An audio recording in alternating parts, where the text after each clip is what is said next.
Stephen.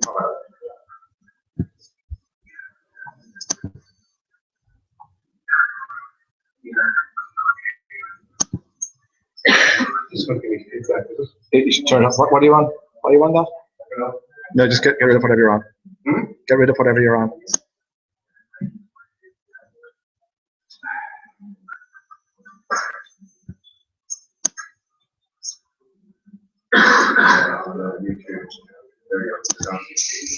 Hello. Go ahead. I'll sign in and give you a name tag. Sure. I'll just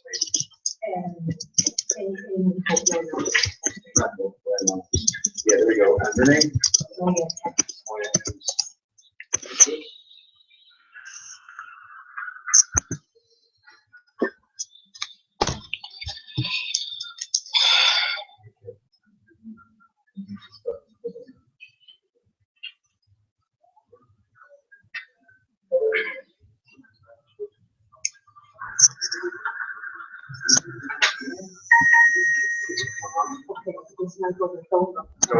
Donald Emerson. Very good. And Rich with us now.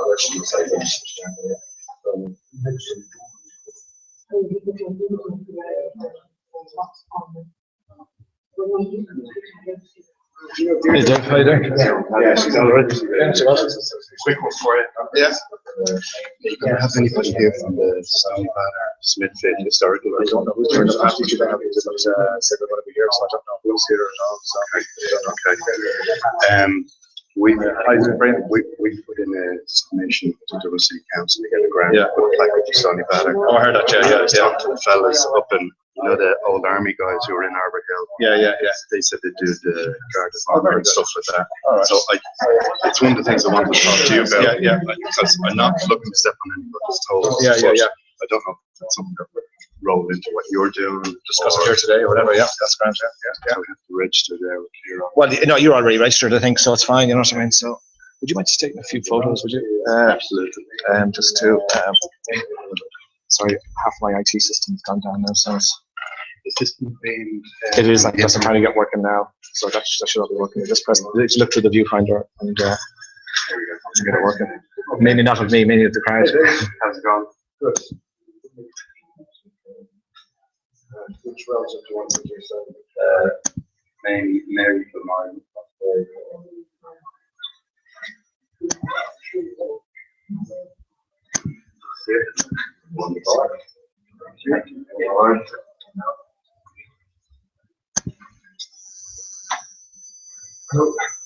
Can you give me a name tag? Check in here, like.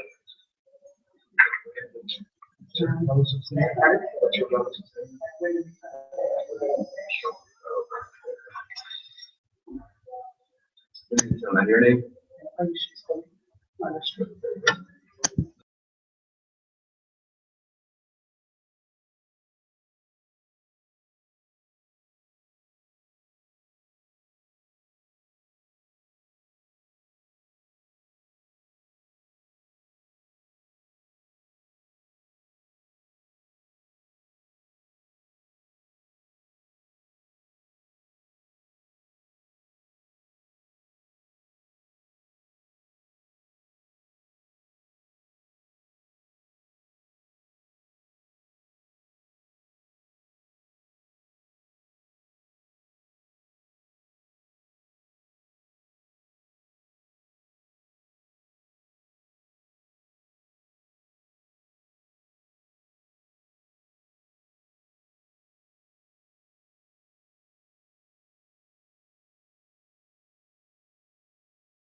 So how can we connect up where they want to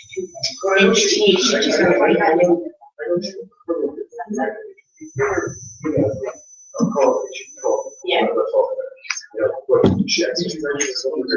She did, yes. And then I wanted to put my nieces to register my mother so that she's down as a granddaughter. It's you know how the tickets would be. Will you be talking about it? Well, you mentioned with them. Well, I have already registered, but I have to call. Yes,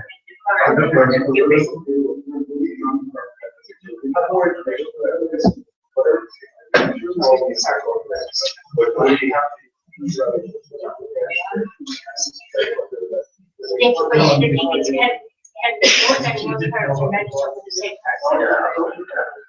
So, in other words,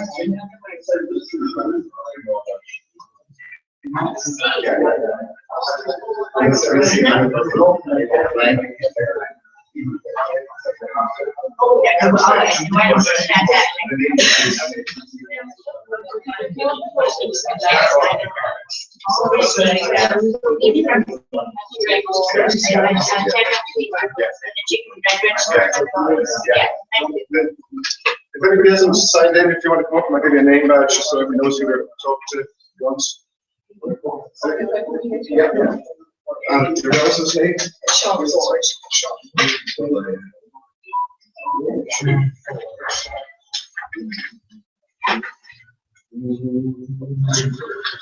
Ford, there you go. And your name?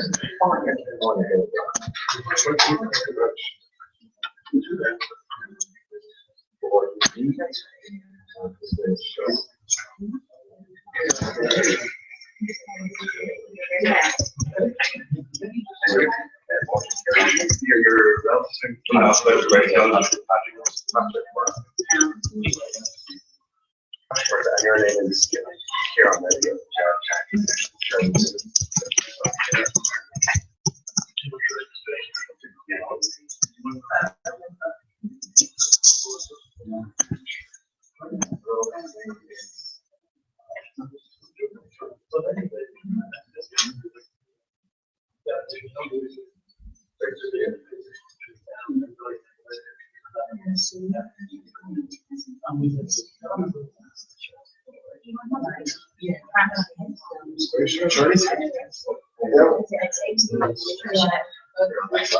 Thank you.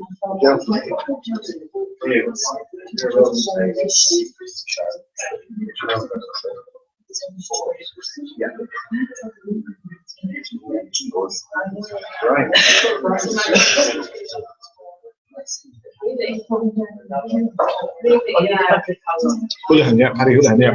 What's that? Archer Green, all right, yeah, recognize the name, yeah. I think I mentioned it. Oh, was it? Yeah, okay, yeah. How are you? Likewise. Yeah. Friendly face.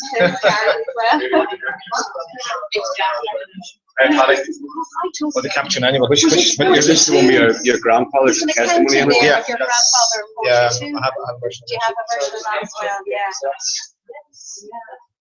That's it. No, I do have, yeah, I have that one. You have that one, yeah. It's very good, no, thanks. Yeah. Isn't there a register? We should register. Semi-official, it's not fully official. Yeah, it's a roll of honor, but that's not the only thing there. So we go through that. Okay.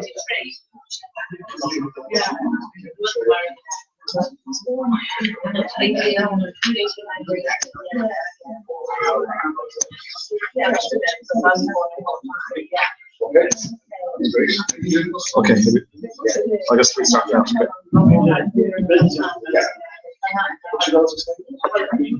Okay, has everyone registered here? Should have a name tag. Do you have a come up and register? We'll start fairly immediately.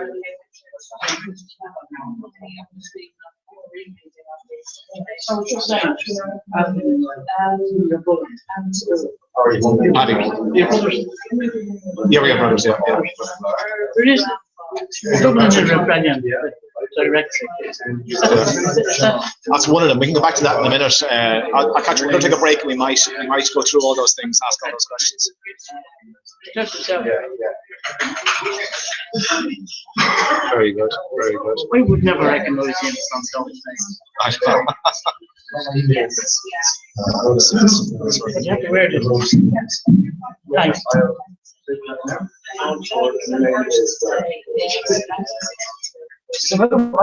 There's two.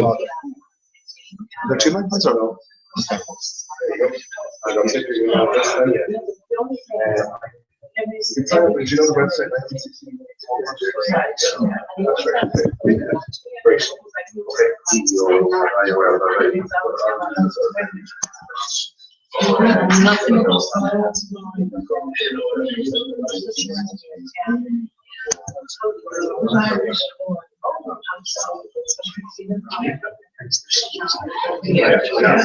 Thanks very much. Okay. Okay, we'll get going. Anyway, first of all, I'm Paddy Houlihan. It's my brother, Kieran Houlihan. And there's a lot of stories here, but the first thing to do is welcome everyone here. I didn't expect this many people to turn up. Not everyone's a Facebook user, I know that, but it's very hard to anticipate how many people are here. And an awful lot, obviously an awful lot more people aren't here by choice or because of circumstances, a lot of overseas people. We are trying to live cast this to, we're very conscious a lot of people connected with 1916, a lot of the relatives are either not in Dublin or even not in Ireland, and they're extremely interested in getting involved. So we actually have a camera there, and this is going out live over the internet. So if you can see that camera, they can see you and you're on the internet, okay? And this is more for the audio, just to do that. But I'm very conscious of the diaspora, I suppose, who want to get involved. So I hope no one minds that, and this will be free to everyone to play back later on. So thanks very much. I've allocated about 2 hours for this. I'm not sure if that's enough or not even, or even if it's too much. I don't think it'll be too much anyway. And really, it's very much an initial informal meeting for the Four Courts. This is specifically a meeting about the people who fought in the Four Courts area, Church Street or King Street, Brunswick Street, and then we've incorporated the magazine Fort people who came in as well.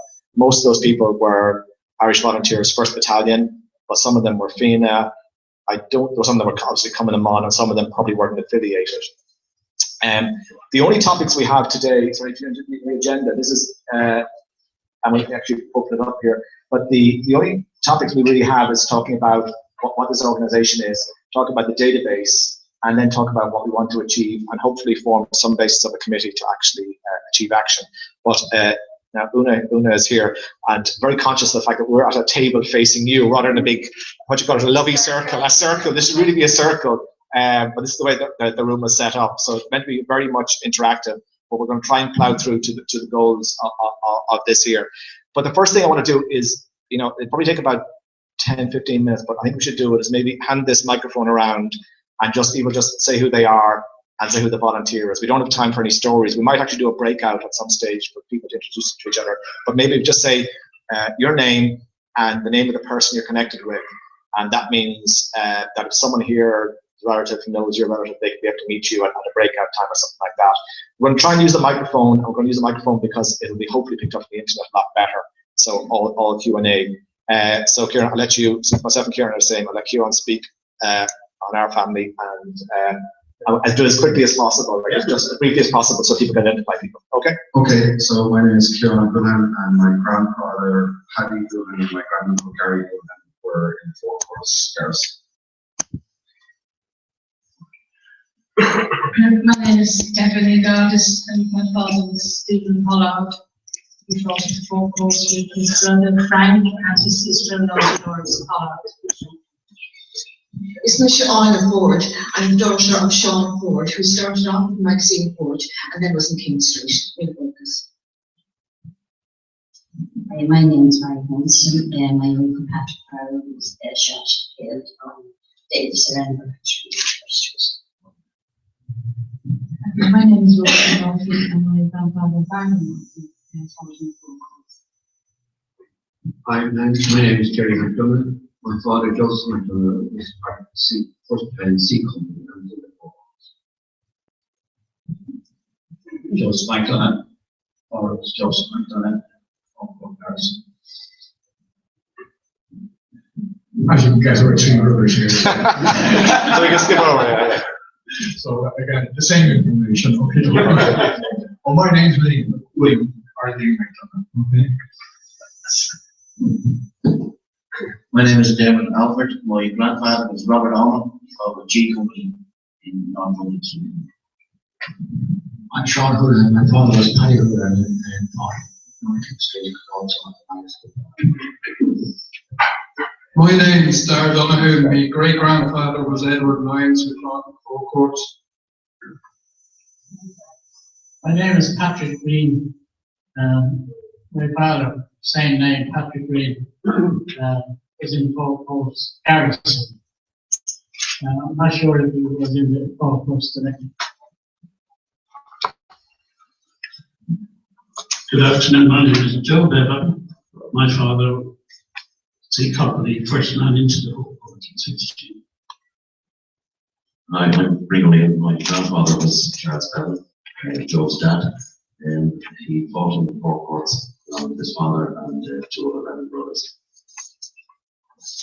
My name is Rohan O'Neill. Similar history, I'm grandson, Charles Street. George O'Neill, and my father-in-law was Charles Bevan. I'm Kathleen O'Carroll. My father was in a company for the time, and his brother, Dean, with and another brother, Jim, who was in Jacobs. They were all in the same company. My name is Moira Henderson, and I'm here on behalf of my granduncle, Eamon O'Blennon, and also his sister, Josephine Brennan, who was my grandmother and married Frank Henderson, also involved in 1916. There's a phone there. Don McDonough, Eamon Brennan was my grandmother, he was the Crawford's house. I'm Pat O'Brien, and I don't have a relative, but I'm working with Macro Community on the events around King Street, Church Street in 1916. Working with whom? I'm working with Macro Community Okay. and King Street on the events around.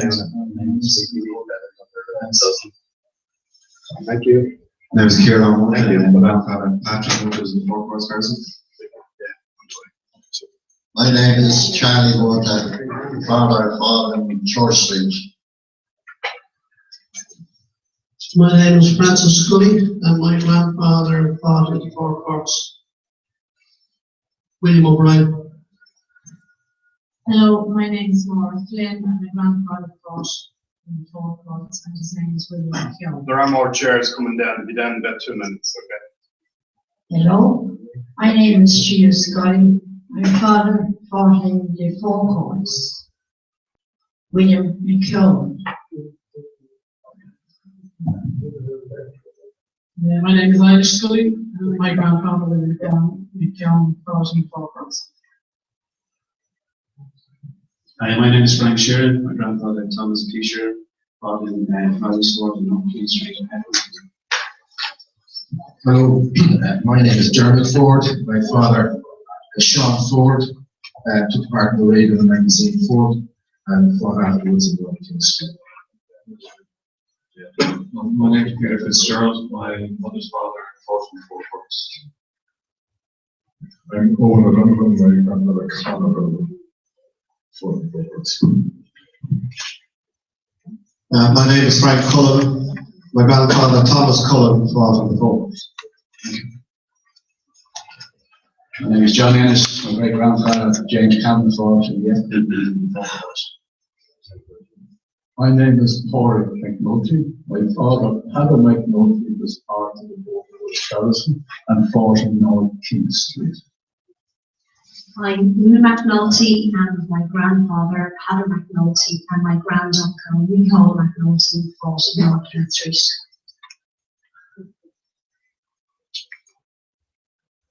My name is Frank Sholex. My father fought King Street. And under Andre's brother's leadership. Brother Jack was my uncle. And he was the leader in South under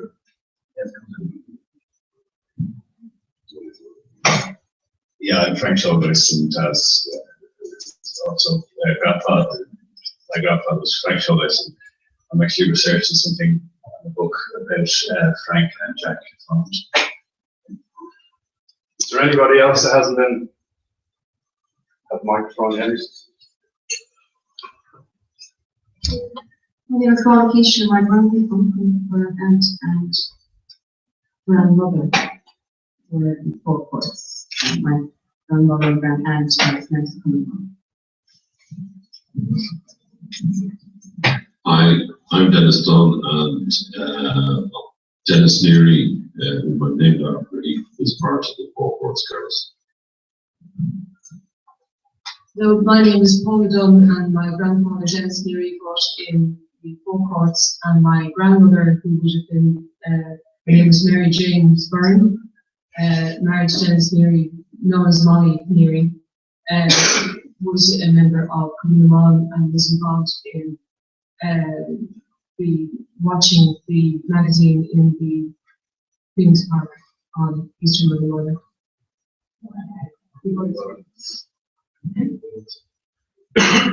My name is Mary Lynch, and my grandmother was known as she was a captain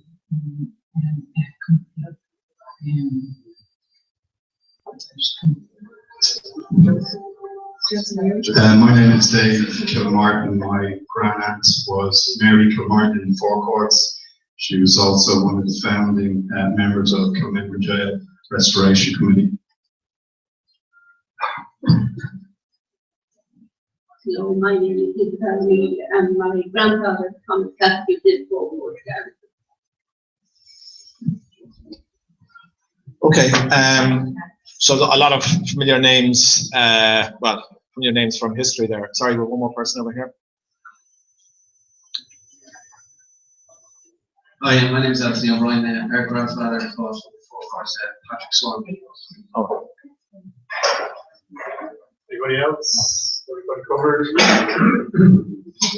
Okay, so again, just back to the agenda here. This is very much a preliminary meeting, and I'm a bit astonished. I know there's interest in this, but I'm actually astonished at the number of people. It was short notice to come here. But let me give you a bit of history before. Maybe if you could be thinking about what you want to achieve today, because very much I put a bit of work into this, but very much want to reflect what the relatives in general want to do. One of the things we have got going is a database. We have a database of relatives and volunteers. The Four Courts Garrison in 1916 was the second largest garrison, but there's no definitive list, but the list we have has 313 volunteers in it. And, you know, by estimates, if you take each volunteer having, you know, down at least two, if not, well, probably three generations at this stage, we could have, I think I've calculated this, up to maybe 5,000 people related to the Four Courts if we get everyone there. So far, 3,100 estimated relatives alive. So far, we've got, of the 313 volunteers, we have 100 of them with at least one contact. I think the most important thing is to get one contact with each volunteer, because one contact you can extend across to the rest of the family. Okay, but that's just to put a scope in it. We are one of the largest, we are relatives of one of the largest garrisons in 1916. But to give you a bit of history, how we got here, and it's kind of complicated. I'm obviously the namesake of Paddy Houlihan, who fought in 1916, and I was the grandchild that got the medals years and years ago. I didn't realise the significance of them until I started to do a bit of research. I did a semi-bio of my grandfather, because there's a lot of family stories. Every family has stories, like the verbal stories. But with the aid of the Bureau of Military History, they mentioned military pensions. I did a bio. It actually was pretty quickly. The methodology is pretty simple. I did a bio, and all the, you know, in the index there's names like Shouldeses and Fiona Lynch's and all those kind of people that I would know, and it's great. It's great to meet here. But as I was doing that, there was an organisation called the 1916 Relatives Association was being formed, and actually Dave Kilmartin and Una here were involved in that. And I was doing the garrison. I was going to just commemorate. I was kind of thinking, well, what can we do to commemorate 1916, in 2016. And it was a very, very big job. And I said, listen, what I can do is maybe look at the forecourts only, and other people can look at other things. So in other words, to commemorate, Dublin's not a great city for big crowds or big commemorations, but maybe we could do something for the forecourts alone, because I mean those people knew each other and fought together. They were all in the 1st Battalion, or obviously they were comrades over a week of fighting together, and maybe kind of divide the opportunity and the problem, so that the forecourts can do a commemoration, Boland's Mill, the GPO, and GPO obviously was the headquarters. It gets a lot of the controversy, but I thought, because it's kind of a sensitive subject, obviously commemorations, that if we did the forecourts, or I helped do the forecourts separately, we could do whatever we wanted to, with or without the help of the government, with or without the help of other people, but kind of a bit underneath the radar to start off with. Many of you will have been at the 1916 Red Association's meetings, and that went through a bit of turmoil and change in the last while, and I think I'm right in saying that Dave Kilmartin and Una are no longer involved in that. So it's kind of a bit like we had the split already. Well, it's not really a split, but my brother Kieran is here, and he's on the committee of the 1916 Red Association. So just so you know, that like the relationship between the forecourts garrison and the Red Association is unknown, as it were. But that shouldn't prevent us doing anything. And in fact, it should enable us to do it, but just a bit of an unknown. But as far as I'm concerned here, what I'd like to achieve out of today is to understand what you as interested relatives want to do. I have my own ideas, and maybe I can kick it off by saying what my ideas are and get some debate going here. Now, it's hard with this. I expected about 10 people to turn up today. I thought we'd have a committee. This is a very big committee.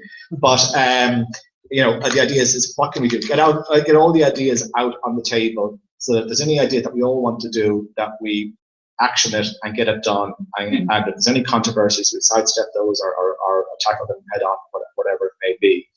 So that's the history. There is no committee, there is no society, there's no association, there's no formal structure to this whatsoever. And unless there's a reason to do that, I think we should be loosey-goosey. A lot of people here who are interested. There's a lot of people here who want to help, and that's great. And in fact, the more help, the better. And maybe the role of some people here, maybe myself, would be to coordinate and communicate. If you go to the next slide here in a minute. I did some work alongside the 1960 Red Association to kind of try and define the strategy and the role of the Red Association, for us and for everyone. And it was a bit confusing as to, the relatives are important, and we've got our own family histories associated with that. But of course, the country, or parts of the country, want to commemorate. Parts of the country want to use it for their own purposes. But specifically, we got to do what we want to do and see what parts of the government's program and other programs are compatible with that. And people here may have all sorts of political opinions, and whatever it may be, that's fine. But there has to be a huge amount of common ground here, and we can work on that. If there's anything which is not compatible with this organisation, that can be commemorated on a political party or religious or whatever you want. That's fine. But we should have the basis for a huge amount of commonality here that we can action and stay clear of controversy. The ideas the general ideas are information, commemoration, participation, history, and legacy. So just talking a bit briefly about that, the first thing we can do is assist with what's going on. If there's things going on in the forecourts area, kind of the website and the email, and the fact that you're registered here allows us to communicate what other people are doing. Fairly simple. Commemoration is something that we can do together, so we can actually do something. The simplest thing is to have a big meeting, during Easter week in 2016 of the relatives or relatives only, maybe do whatever we want at that. The other one is participation. So participation in government and other programs. In other words, if some other organisation says, how can we get in touch with people, the relatives of the forecourts? They can obviously come to us with your permission. We can say, if you want to do something, they'll email you and you can do something like that. So the relatives can participate. The next thing is history. So in other words, an awful lot of people, like myself, over the last couple of years, are trying to find out the history. Or talking about writing a book or whatever it is. So we're all kind of doing the same thing. We're all going through the family memorabilia. We're all going online, trying to go through the witness statements, all doing the same thing. And maybe we can help each other. I'd say about half the stuff my granddad is online, and half of it is in family stuff. And the whole idea is, if you put everything online, which I'm a big advocate of, we can help each other to do that, because the stories of the Monday, Tuesday, Wednesday, Thursday, Friday, Saturday, and the internment and all that stuff our granddads all knew each other. Sorry, my generation, and your parents knew each other, and even the grandkids. And then the last thing is the legacy, I think, is even more important. So, you know, if you look to another 100 years, so we've got some people here whose parents fought in 1916, which is tremendous. Equally, there are kids born now. I've got my youngest who's 7. There's a good chance she'll reach 100, or there's some kids, maybe a kid born now. So what can we do so that in 100 years' time, the commemoration is meaningful as well? So we, you know, there are personal memories here of people. So maybe we can do something so that in 100 years' time, you know, our kids or the great grandkids can actually say, well, I knew a son of someone who fought in 1916. I think that's probably the most powerful legacy we can do, is to actually somehow formalize or institutionalize the memories, the family memories, which I don't know if it was done in 66 or not, but on that. So, you know, I've prepared, as my style is, I've prepared a lot of documents, but they're all fairly boring to go through in detail here. But maybe I'll throw it over to the floor and go back to the goals there again. If you go back to the floor as to, has anyone got any comments about what we're about, or any questions or anything like that? I'm sure there's a few comments. And if the whole meeting goes like this, I'm happy with that. Patty, just a quick one. There is a grant available from Dublin City Council with closing date 29th of May coming up. So if the forecourts garrisons intend on maybe creating plaque or some type of roll of honour to be erected at the forecourts, just put it on the radar. So there's lots of opportunities to do lots of things. My personal style is to work out what we want to do. If it costs $1 million or 10,000 or 100 euros, doesn't really matter. We can work on that problem. What do we want to do? But there are grants available, and the government is pretty receptive as to, you know, we can suggest things. So we should think fairly ambitiously, bearing in mind that it's less than a year to 2016. But yeah, open to ideas, and we'll work on the people and the resources to do that if we can. Yeah, sorry. Actually, we're going to use the microphones. Just hopefully this is on the internet now. I'm not sure. Thanks, and well done for calling this meeting and for sharing it so efficiently so far. Yeah, I think that one of the most important things to start off with is to collate the individual and family stories and histories.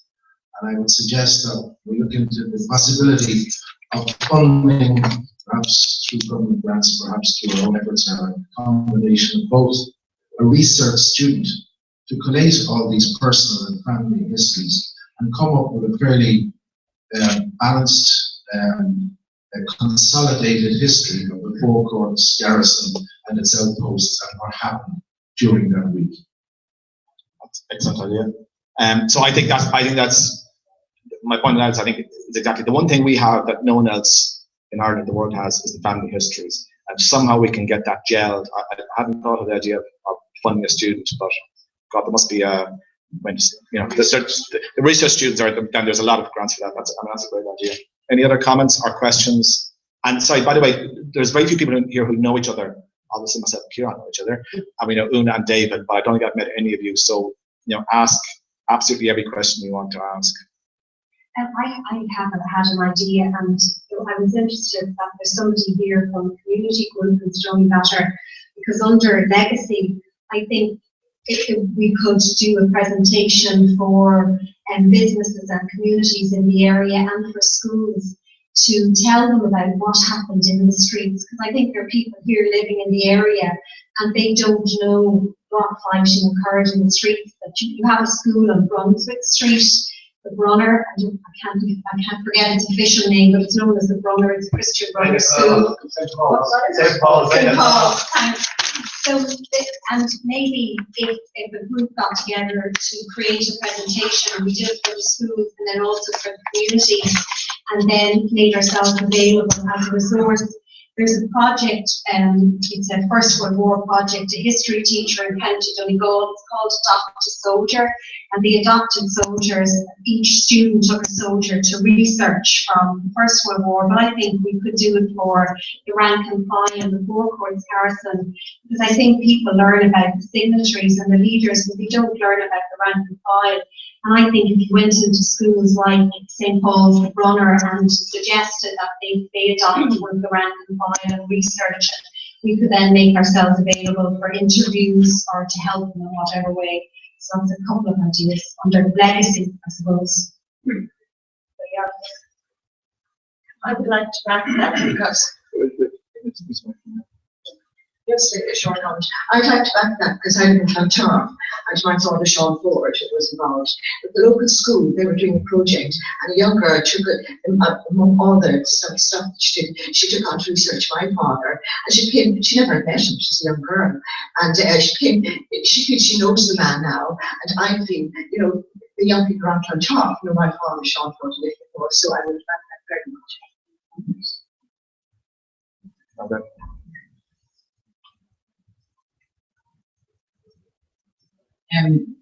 I tried to map out the area and was wondering what was the pub that they were all pulled up in. I think it would be a great idea if things were sciences, you know, we had the facts that are, we had a map to tell the story of the territory and what went on where. And that's good. I might do as a circulate. I've done a draft plan which kind of has been dormant, but you know, exactly right. I was trying to find out, for instance, Church Street Bridge is now Father Matthew Bridge. The Linden Hall Barracks is gone. Lanigan's Pub is now the Saints and Sinners Bar. Not sure if you go there. The Jemison Place is now the Jemison Experience, and the pub you're talking about is now the Tap Pub. O'Reilly's Sports is now the Tap Pub. I've actually done a bit of that. I might just circulate this around just so people can look at it more. I got 2 copies, so I'll circulate it around.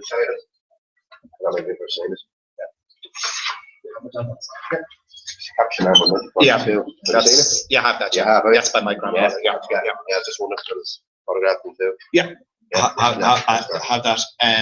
So.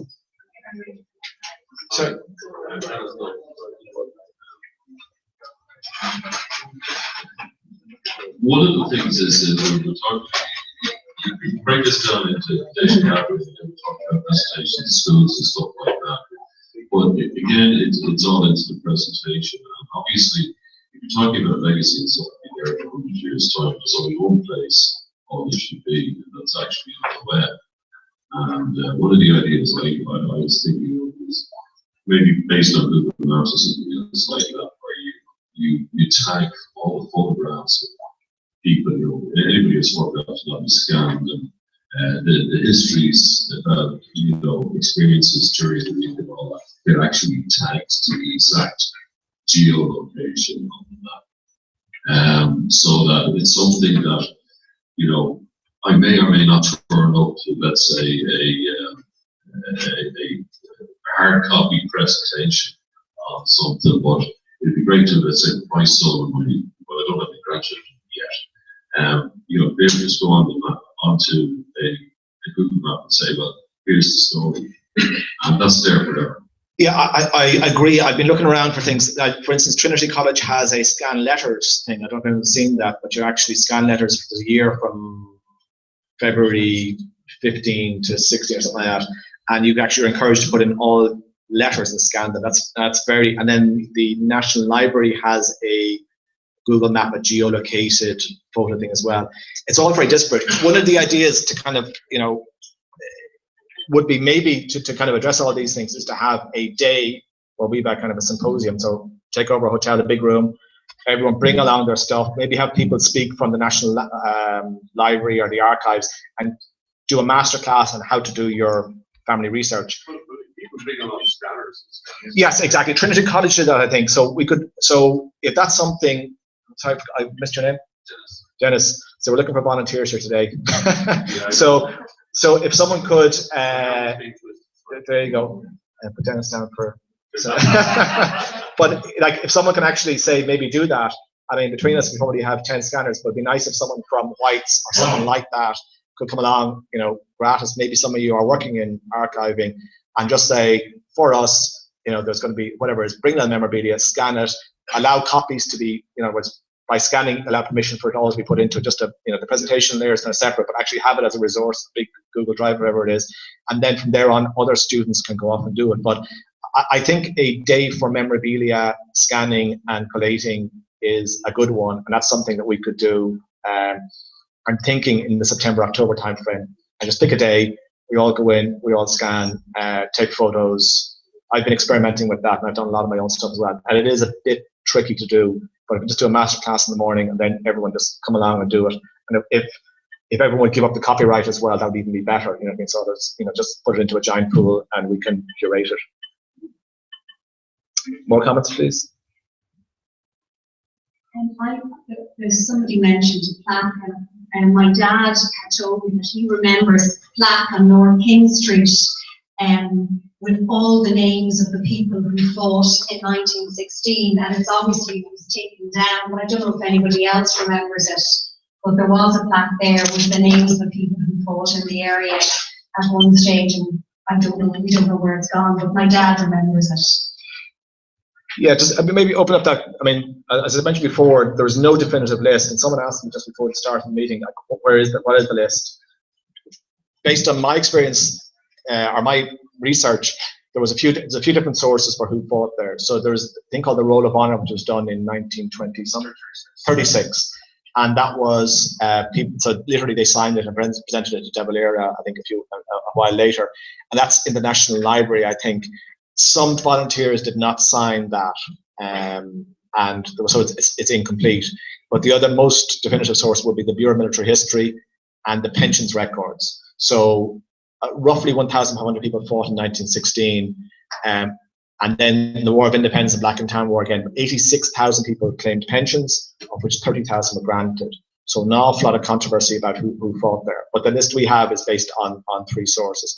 The problem with putting up names is suddenly you're going to have some people say, my grandfather fought there, and they're going to go, they didn't. And we get into all that rows. You see the pensions record where people are saying, I fought there. So personally, I think that record, even though we should have something, more important question is, what do we do in the geography locally for, Four Courts, Church Street, North King Street, Brunswick Street? Is there a record of prisoner numbers at Clongock?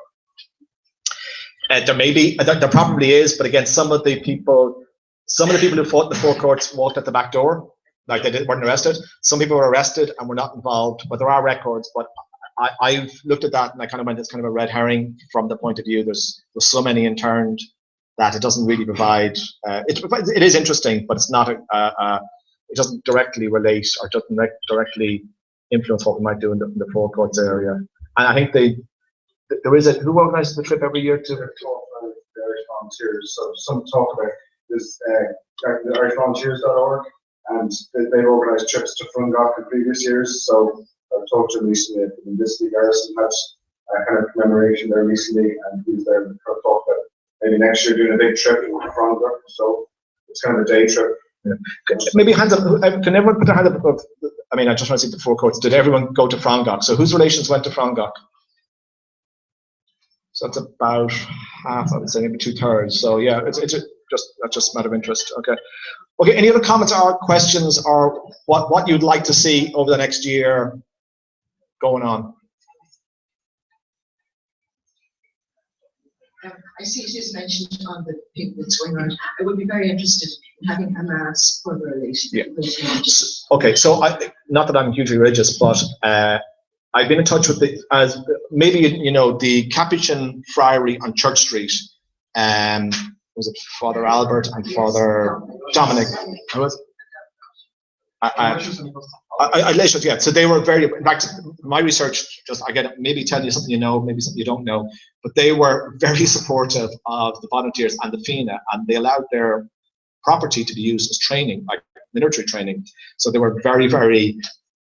I suppose eventually Republic, but very, very revolutionary, and obviously they assisted in Kilmainham at the executions. They were there and they did intermediate. They did carry on surrender notices, so they were very, very involved. The Capuchin Friary now is still going. It's a very nice church. There are 2 priests there: Father Brian, who comes from Tala, and then the famous father who's doing the soup kitchens. What's his name? Father Kevin. Yeah. So they do the kind of feed the homeless kind of thing going on there. I met Father Brian, and he's very, very supportive.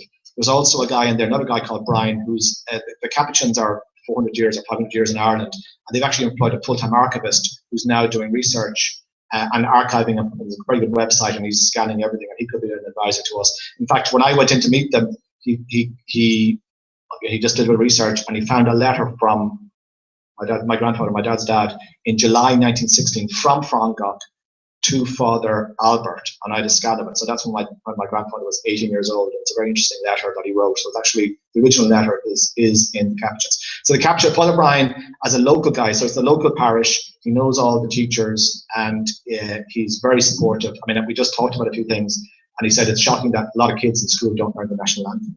That's quite true. So again, we're not political or whatever it is, but he's very much supportive of doing something. So one of the ideas would be, and I think we could even do a dry run this, definitely have a mass there one of the days in Easter, but maybe even as a dry run, maybe something early in the new year to actually get people there. I reckon it can hold about 400 people.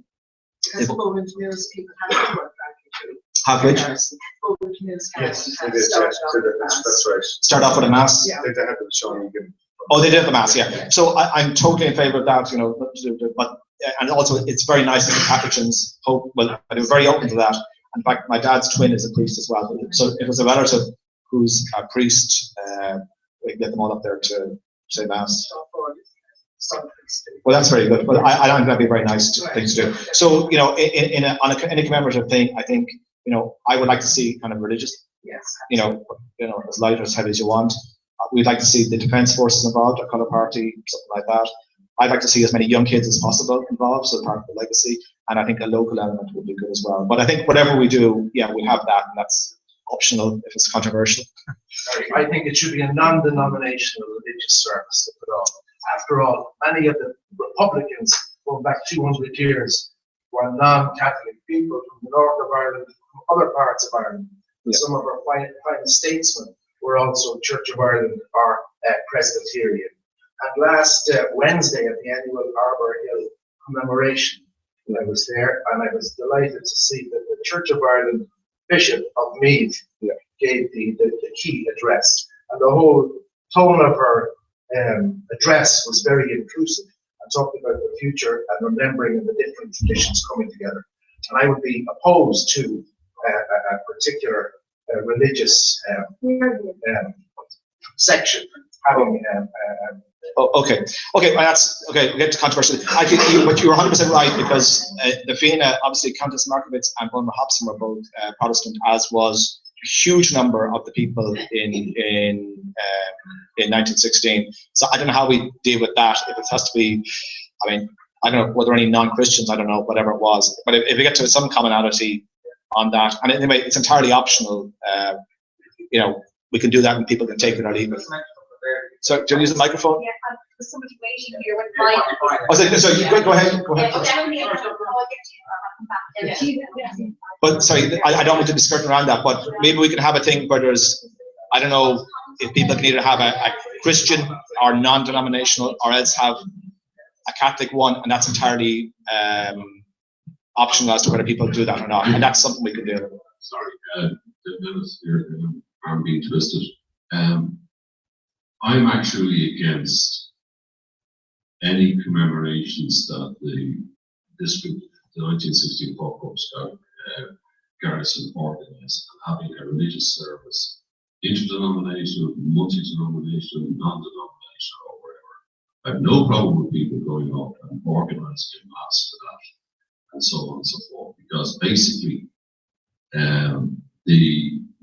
I think to me it's a very important point. Because there was a lot of volunteers who were actually atheists and were actually extreme Republicans and socialists, like so members of the ICA and so on and so forth. And I have no problem with people, you know, going to Church Street and having very nice mass or having interdenominational service, but I don't want it to be at the beginning, middle, and the end of anything that we organise as a commemoration. I won't go. Okay, but that's loud and clear. That we have two things there. It'll have to be an optional component, not in the middle. So it'll have to go either at the front or the end, and people can choose with their feet. Pardon? Not even on the same day. Well, yeah. Hi, my name is Padraig Allen. It's just a touch on the comments made by Bishop last week. Like, we obviously don't want to upset our people's thoughts about having their members or mass or something like that. But if it was bringing together a few religions, like the president that decided to do, so it's a hard decision he had to make, and having that area to have a bishop there. But if somebody did want to organise and have a mass related to church violence, or we're a modern day society now. It's something that maybe look at that may favour it across the board rather than just not having that. Yeah, I think just make a little point on that as well. Yeah, I think it'll have to be just an optional component. So we're not going to have commonality on that, and that's fine. So we'll have to just allow that to happen for the people who want that to happen. And again, part of our job is communication. So if some people want to have in a non-denomination or interdenomination or Catholic or Protestant or atheist service, we just communicate that, and people can vote with their feet. That's probably the best, fairest we can do.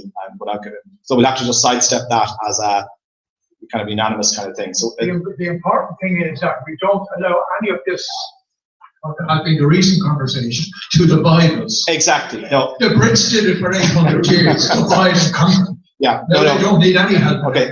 It'll require a bit of finesse as this thing. So let's just say we have to respect both sides. It's not going to be something that everyone's going to be comfortable with. So it has to be an optional component, and respect people who want to go do it, don't want to do it, or ho-hum about it. That's fine. Okay. Maybe we should organize a subcommittee to look at this. Hang on a second. So there's one more person here with the back to it. 16 Relatives Association of Vickery fighting amongst each other.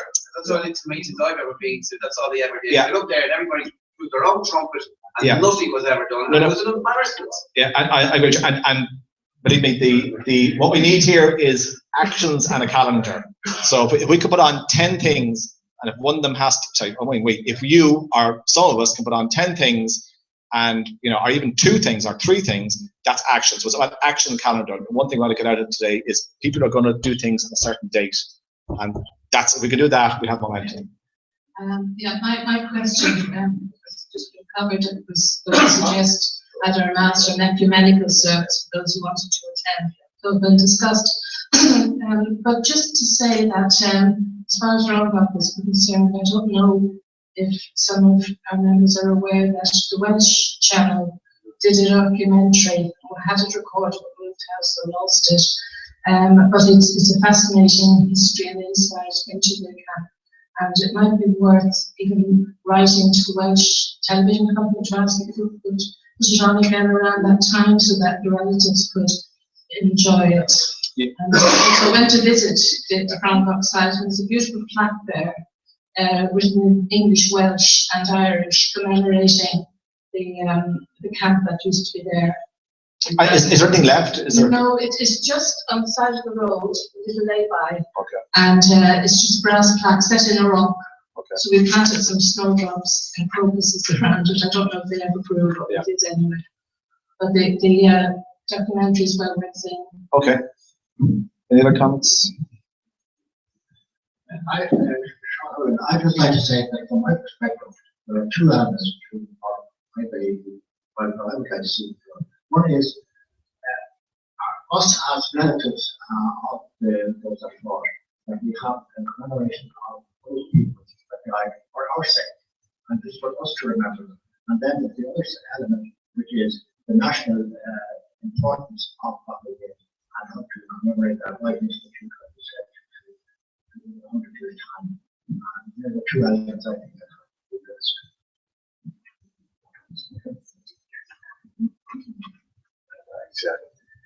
Yeah, and it was just following up on what the lady there was saying. T.G. Carter also did a very good docudrama on Clontarf. I was over there recently, and just important enough to know there is very little to see of the place, but that one of the local people there who's built a house on the site of the old prison is actually in the process of trying to generate interest in it. He was over here during the Easter commemorations, and his intention is to get something there to, sort of start scouring around to see is there something, possibly a museum down the road or something. So there's something happening there. I know that's not directly related to what we're talking about here, but obviously from the show of hands, there's a lot of interest in Clontarf, and but there is something happening there. Just a broad point to what the chap over here was saying, I agree with, and generally myself and Dad came down here. We only heard about the group today. Congratulations on putting it together. It's the first we heard about it. So glad to come along and see what's going on, sort of look and see in a way. I think just in general that it's probably a bit early for anybody to be saying what they want to or what they will do. You know, I think that's a discussion. That's just a starting point. It's just a general point. Okay. Any other suggestions for things to be doing in the next year or things to achieve? Paddy, just one or two items for you. Just to put on your calendar for next year, Richmond Barracks will be officially opening next Easter 2016, and they do plan prior to that having an open day similar to what they did on O'Connell Street very recently, the Road to the Rising.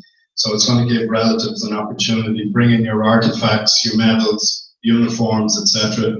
Irish Army are going to be putting on a big military display, and it's going to be in the same veins as what they did very recently on O'Connell Street.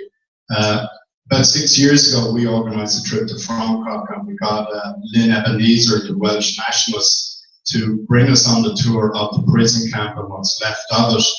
And there are 1 or 2 prefabs left on some farms over there, and we donated some books to the local school all about 1916, and they're very well versed on Irish history and the prison camp that they have in their area.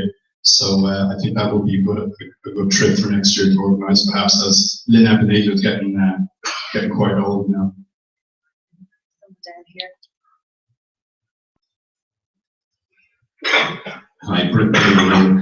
First of all, I'd like to say congratulations and thanks to Paddy and Kieran for doing everything for today and setting all this up. I've met Kieran already, Paddy, and Paddy and myself actually attended an event in the Forecourts a couple of months ago, and we met unofficially with the Chief Justice and the Chief Executive of the Court Service, and they were very, very open to the idea of a relatives event being held in the Forecourts, and the Forecourts and the Court Service are already engaged in a decade of centenary arrangements already, and have had a number of events.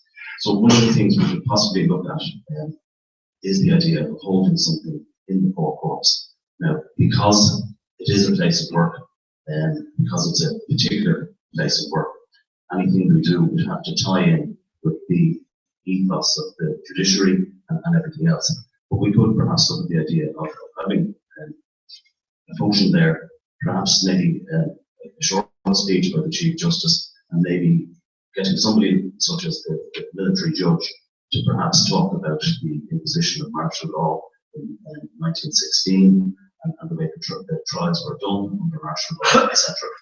And we could certainly ask the Chief of Staff, would he be prepared to provide a colour party for such an event. We could also put on, as part of that, bring in the irishvolunteers.org with some of their memorabilia. Perhaps we could include our memorabilia with that and have that available on the day in the Forecourts that people can see it. Thank you. Sorry, Ronan O'Neill. One other thing I'd like to try and see if it is possible through the database. I had a great-grandfather, a grandfather, 2 granduncles and 2 granddads took part in the Forecourts garrison. One thing I have is some stories related to my grandfather, but I have no contact details and no details with regard to the rest of the family that were involved. It's 5 members from one family.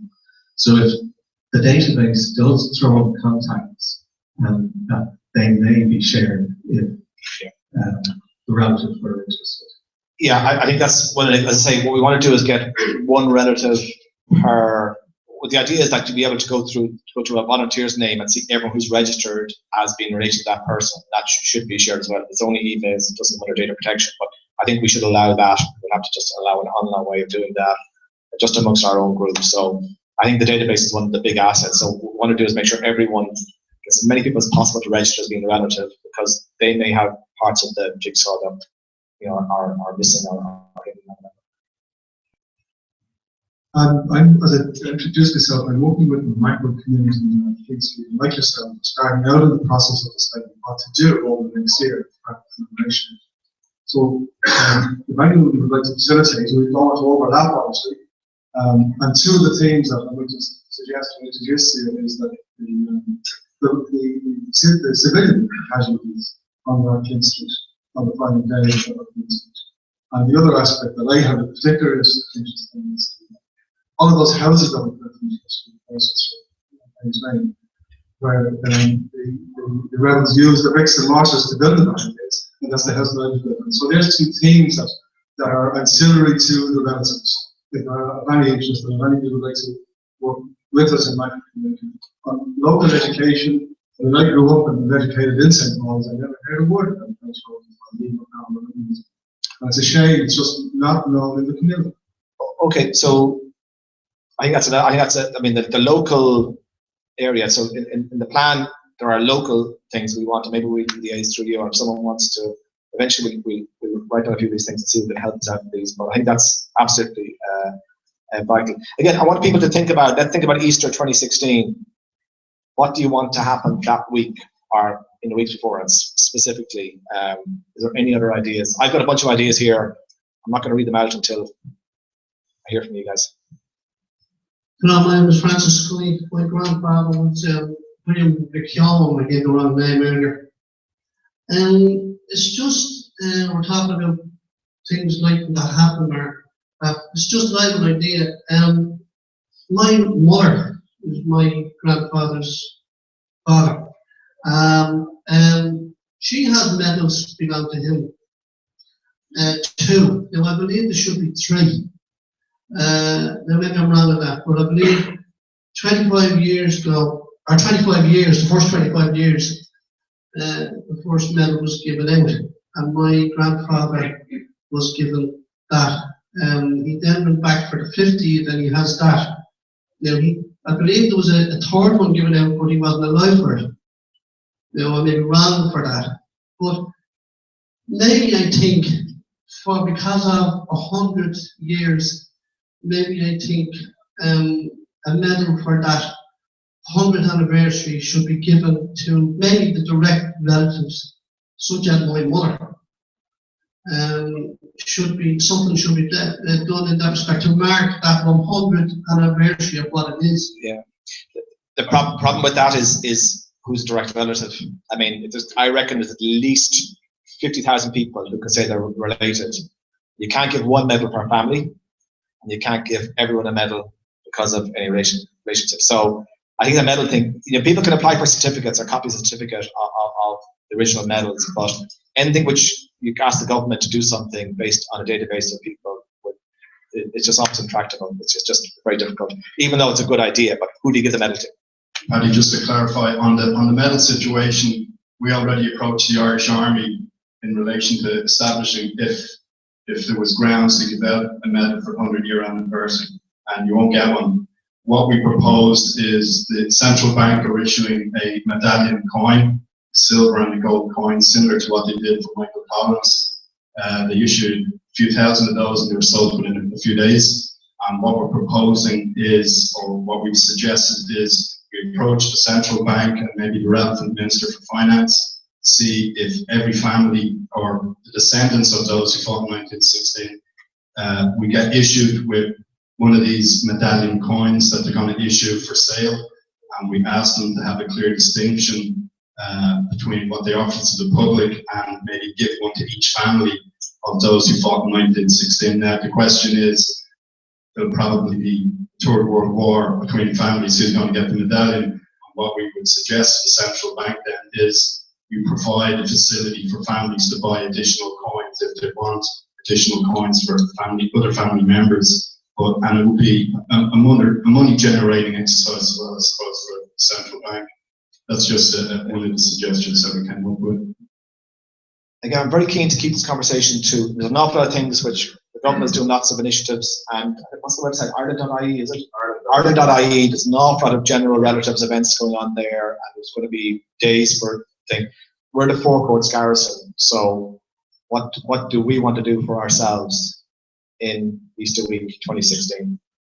That gentleman there mentioned having an event in the Four Courts, and the Four Courts will be closed for the 2 weeks of Easter because it's not in session. Yeah. It's always closed for the 2 weeks at Easter. So obviously that would be a very good time for the forecourt to have an event and talk it up to the forecourt garrison. Yeah, the challenge with the forecourts is it can only hold a few hundred people, and as I say, by my calculations, I think a lot of people, obviously we're all here and we're about 50 people here, is it?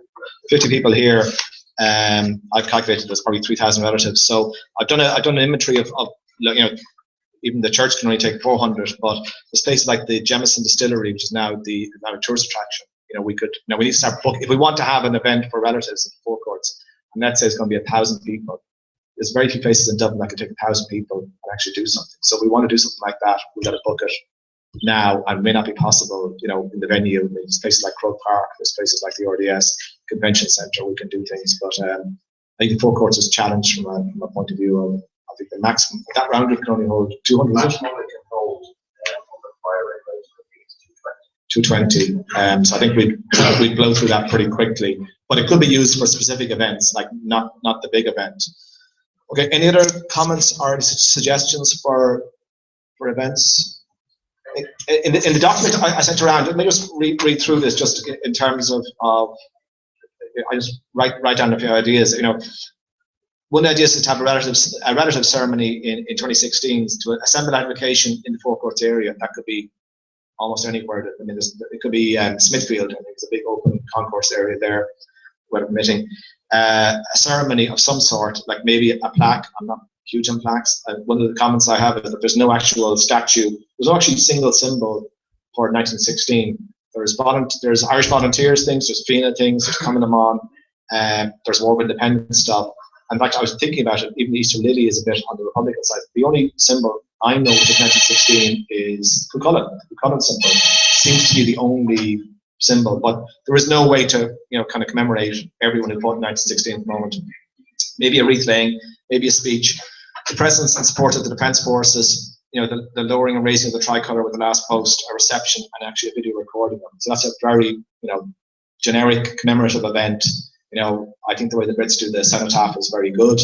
Obviously, that's a politician-led event and a veterans-led event, but we could do a similar kind of thing for relatives. We have discussed the religious service, which we'll park. The other idea would be a building illumination.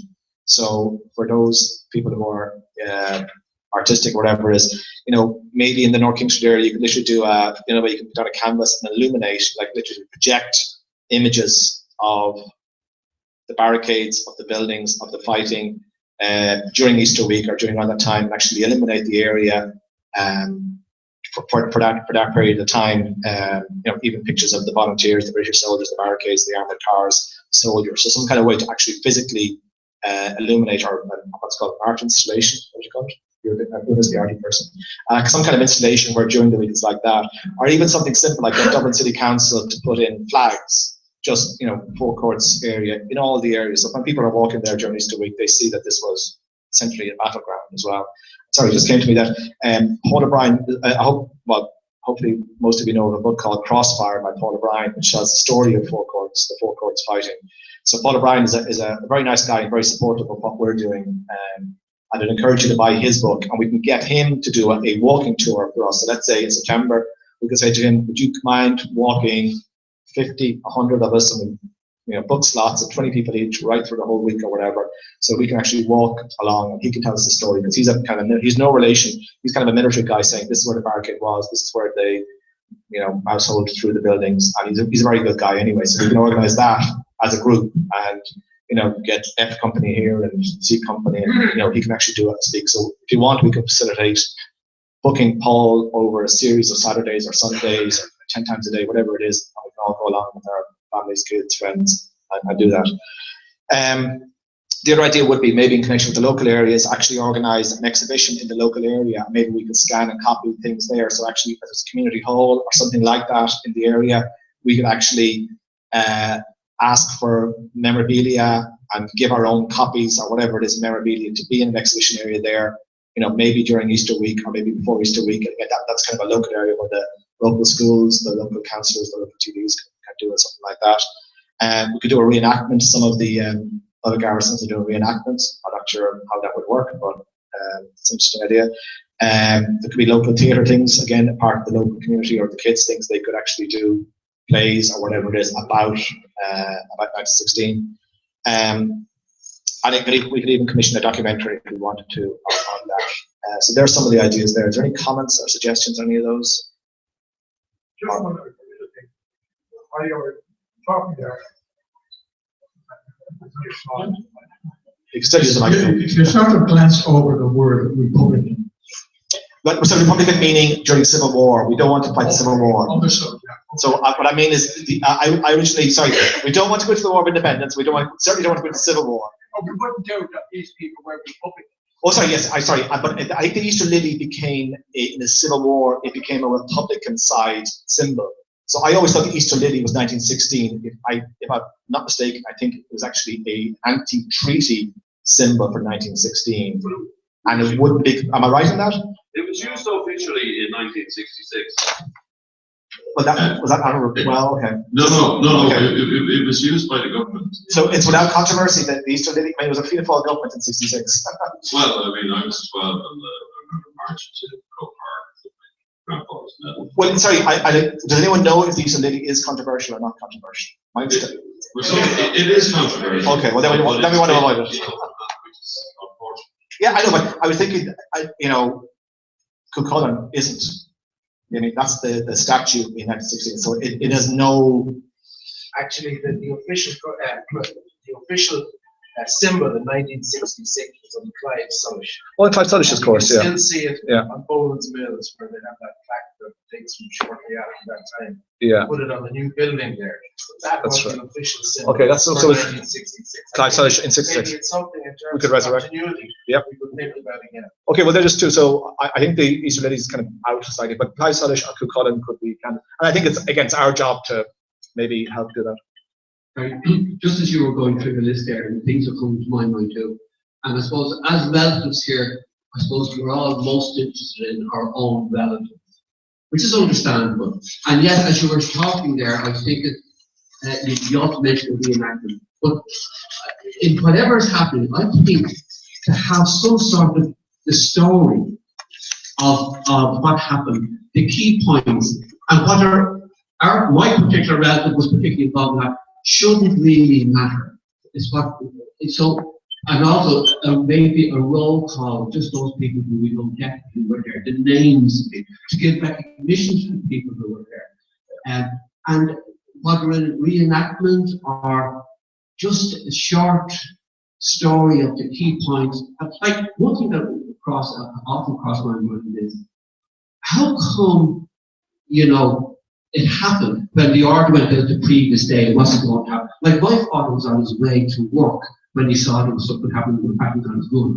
So,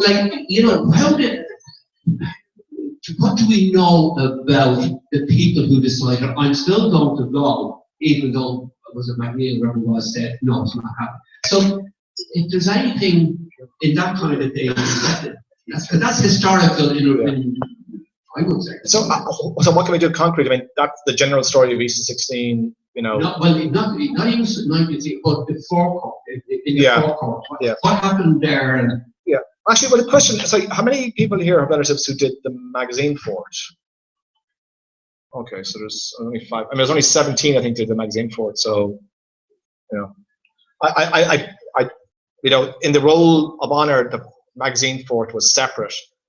But I wrapped it into this one because I think everyone has the magazine fort with forecourts. But one of the things we could, as a subgroup, again, optional, we could do a magazine fort family thing as well. But how do we tell? So reenactment. Any suggestions? Sorry. I was also listening to the list of things which is suggested there, and can I just agree with the last speaker? Because I'm actually very new to this. I actually don't know the story of what happened. Okay. And I'd really like to know. And I think that gentleman is right as well. Obviously, I'm very interested to know what my grandfather did. And I'd actually just like to know. I live in this area, and I'd like to walk around, and I don't know. Well, so I think the very best way to touch the most amount of people is a photographic exhibition, where you tell the story through a series of images. And I don't know if we could find a place central in the area, maybe in Smithfield. I know that I've been to several exhibitions both in Lighthouse Cinema and also there's a pop-up space, art space, and I've been to a few very, very successful exhibitions there. Okay. Where maybe, you know, we could get together and work on telling the story of what happened to Easter week.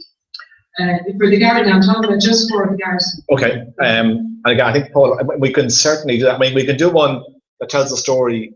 When we could agree today that we're going to get Paul O'Brien we rent out the Lighthouse Cinema, we sit there and we say, Paul, you know, it's, you know, €2 admittance, whatever it is, tell the story of the four courts on 16. We can do that 5 times for him now in Easter 16 or 2016, or we could do a day, like literally a full day in the convention centre, do the archiving in the morning, do a speech at lunchtime, the story, do family stories after that. I was also thinking, though, as part of the commemoration during the week,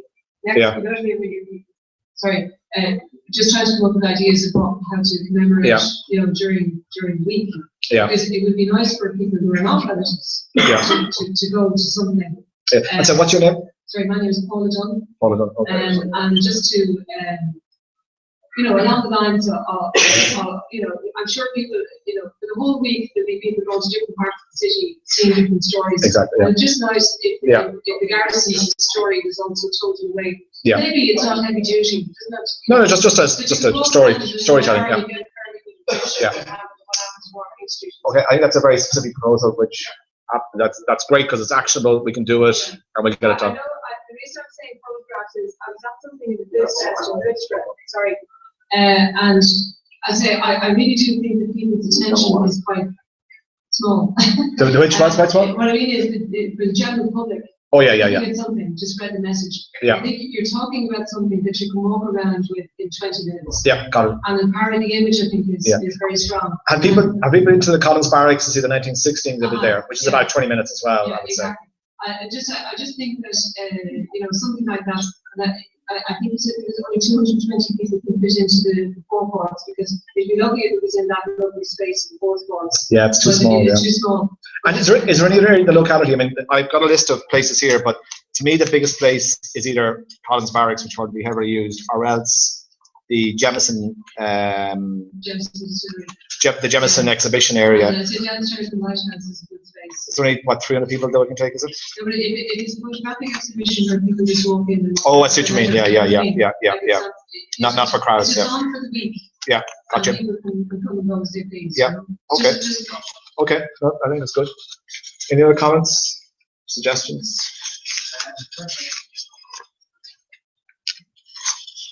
I've done some research myself, just as the War Hospital was started in 1916, and it's one of the Richmond Hospital. I came across some names of rebels involved here, and the transport of the hospital. And some of the names that just came with, it wouldn't mean much to me, but in the past the moderns, there are people who either died and were transported to the hospital to the likes of Richmond. So not myself came across my own relations name was transported to the Richmond Hospital on the 20th of April 1916. So I can pass on that information to the community and they can bring it forward as well. So it might be interesting to some relatives who maybe transport to the hospital after damage around 1960. So that's okay. Any other comments?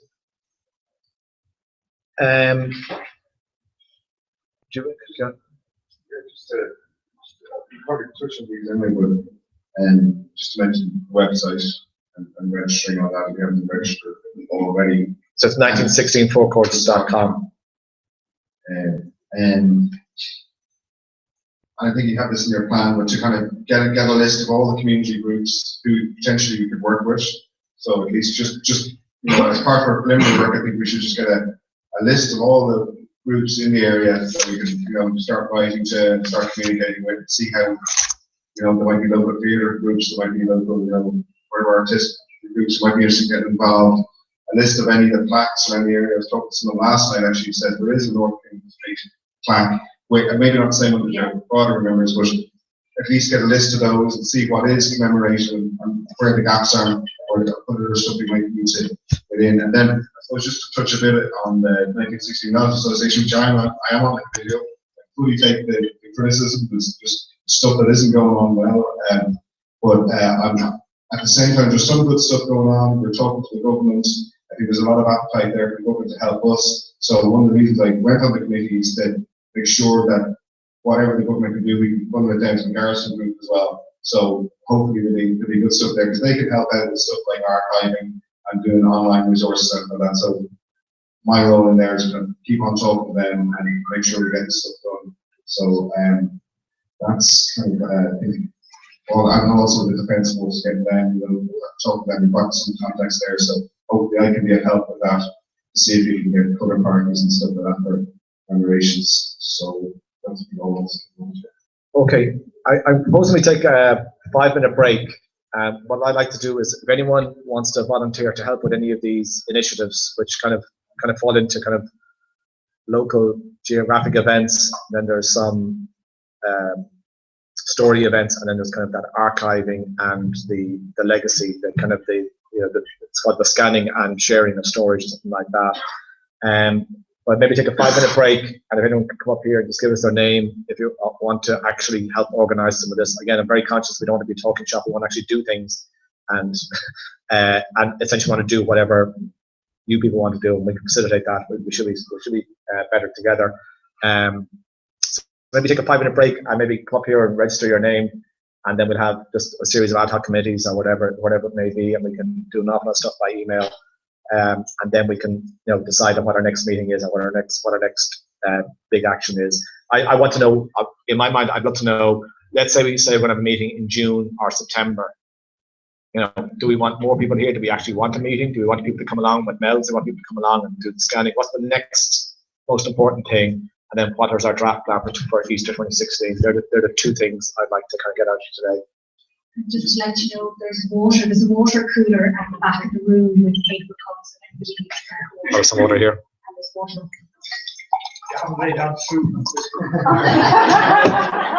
That's your job. Okay, we'll just take a quick break, and everyone wants to talk up here.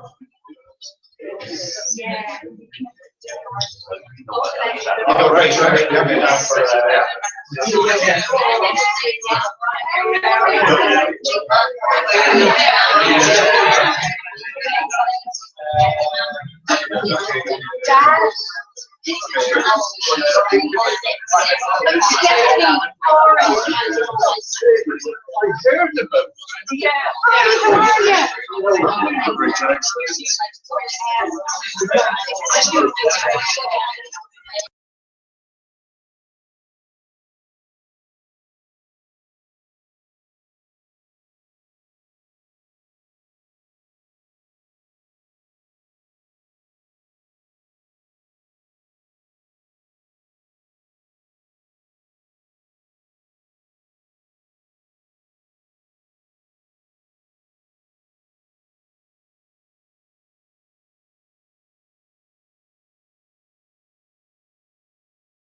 corrections or experiences or whatever, and that he in turn could integrate those comments in his address and come out with a more definitive approach, because I'm sure there are many people here who have sides of the story that he has never heard, you know, and when we in turn hear his narrative, we may be able to correct or embellish some of his own. So let's get really specific. What do we want to happen? Do we want to have it in a classroom environment where he tells the story and we put our hands up and say this story, or do you want him walking the streets, or do you want both? I personally think we should initially have, as the lady down in the left corner there said before the break, she doesn't know too much about the story, the actual story of the Four Courts Garrison.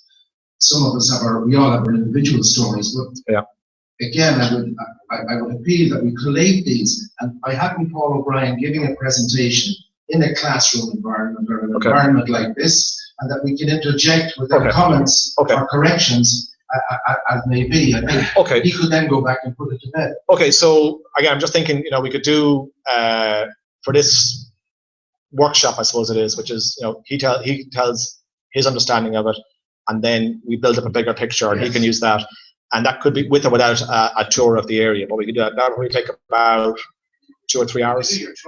Yeah, 2 or 3 hours. Yeah.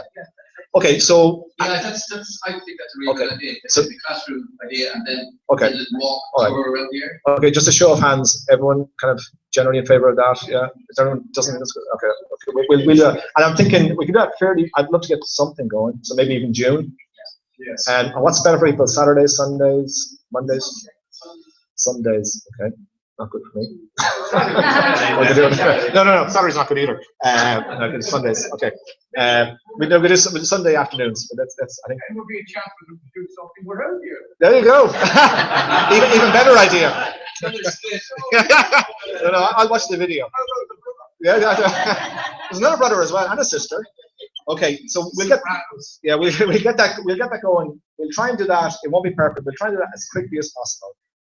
And that'd be something that we can. I mean, I kind of half discourage people to come along because I'm not sure how today's going to work out. We can actually encourage everyone to come along to that. Sorry, question. I did the Paul O'Brien tour last year. The walking tour, it was very good. You don't even where the bullet holes are. That's right. Yeah. Okay. Well, I'll get in touch with Paul. Or does anyone else in the local area who can even? Is there someone else? But it's going to be much. You know, he's going to do the first version. Then we can all chat and say, "Well, I thought it was this and I thought it was that." But maybe we'll encourage everyone. So we'll put together a program for that. What I think is going to happen now is I'll go away and do a tentative plan. I actually have a tentative plan, but it'll be updated based on the conversation today, and put it out there and look for people to make it happen. You know, so that's there. And we put together a draft calendar. One of the questions that came from Stuart Bevan actually was, when are we going to? I think this is a controversial. I think it's a controversial question. When are we going to do the 2016? Because obviously the dates. From the 20th of April, was it, to the whatever date it was, the executions, and then there's the Easter week, which is obviously a variable week, and the Easter week started on the Easter Monday and went through to the Four Courts did the ceasefire on the Friday night and then surrendered on Saturday. Is that correct? I think that's correct. So we can pick a day. I'd like us to pick a day where we want to do. So I think the government's having something on the Easter Monday. The day was called. There's government doing lots of plans and going to the Ireland Value site. There's going to be some relatives on the Holy Saturday. There's going to be a big parade on Easter Sunday. On Easter Monday, there's going to be synchronised replaying at garrisons. So Four Courts, Mendicity, South Dublin Union. So that will be the goal. Again, that will be a state event. Whether we can tie in with that or not, we might want to tie in that day. But I think we probably all also want to do our own event. And when's the reception in the Dublin Castle for relatives? Well, that's, don't know where it is. That'll be the Holy Saturday, the Saturday before. You know, Easter Sunday, night before Easter Sunday, there's going to be something for the Lads Association. So we can pick any day we want to do, just to book something we want to do it. I think the Saturday, Sunday, Monday, you know, hopefully there'll be government events on, so we shouldn't pick those dates. We could pick, I'm suggesting, just any ideas, I don't really know here, about either the Friday or the Saturday. Saturday was the day to surrender, so in other words, the Saturday after Holy Saturday. You know, that whatever. Easter Saturday, to call it. Okay. It is confusing, yeah. So it's the Saturday, the surrender Saturday, let's call it that way. Is that something maybe we could do? Because I think the GPO surrendered on the Friday, wasn't it? Or is that right? Or who am I asking?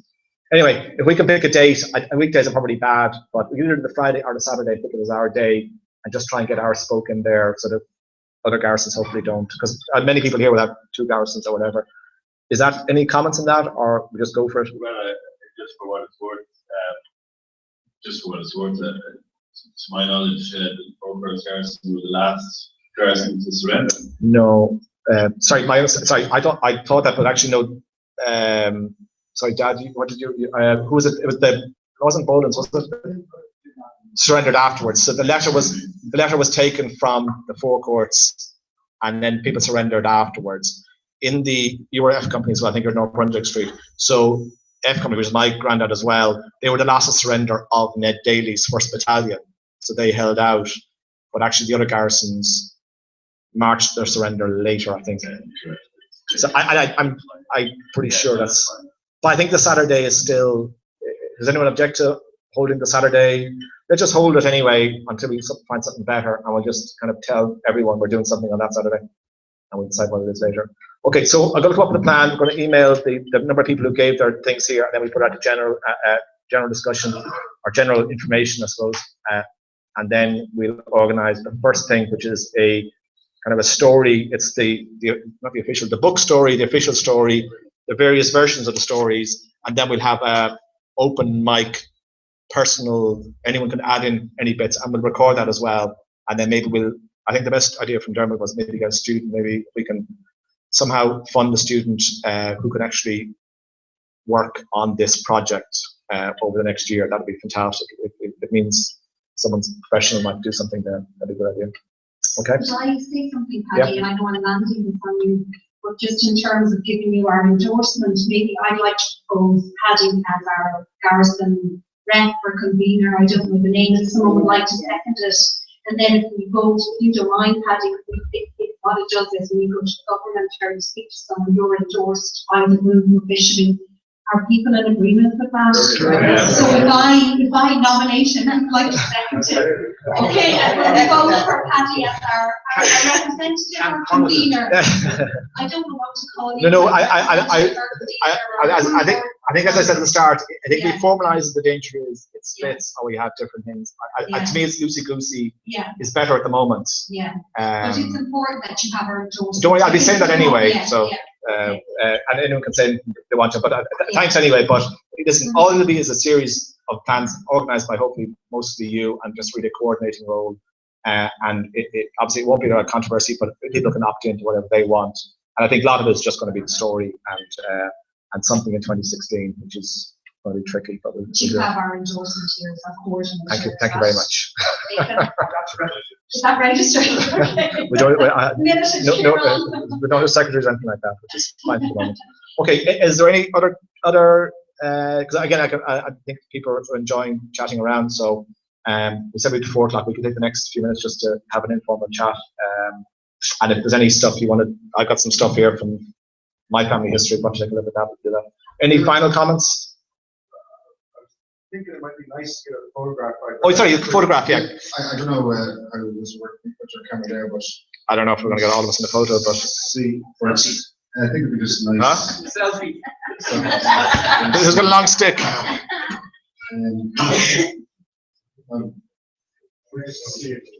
No, we try and do it just from. Can I ask you a question? Yes. I wonder how many first generation people. Oh, sorry, I meant to say that to you. Sorry. How many first generation? How many people were sons of daughters? Yeah. Hey, you're asking the old people to stand up now.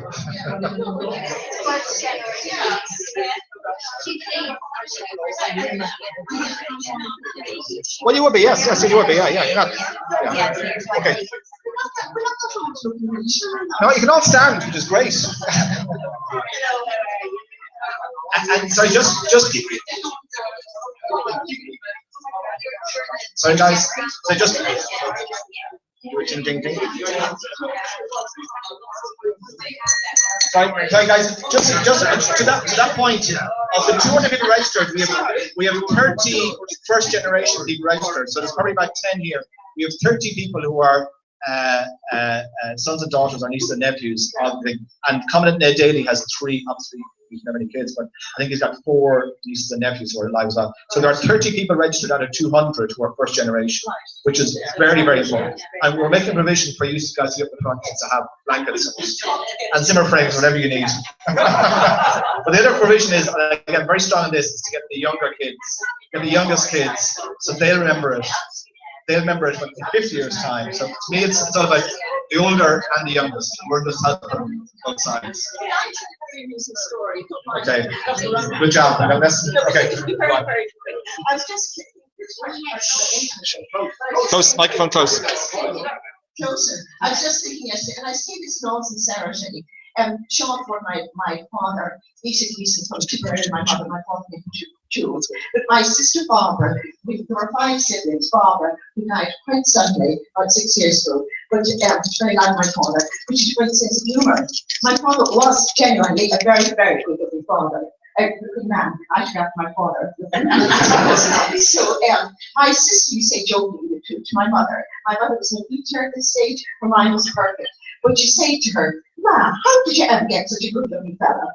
You see, and Mommy would say, quite seriously, and I'm saying this seriously, and she'd say, it was his love for Ireland that appealed to me. And I thought, oh my God, in some ways it was the love for Ireland that brought us 5 siblings into being. Does that make sense to anyone? Yeah. So it's very much part of my genes. They were. And I want to be thanks to my mother that she felt my father because of his love for Ireland. Very good. Well, we saw the photograph question, but we're not going to have everyone. We'll just get those first generation people to stand and we take a photograph of you, okay? Is that okay? First generation, it's an easier photo. That's all. Down the back here. So the first generation people, just go over here, please.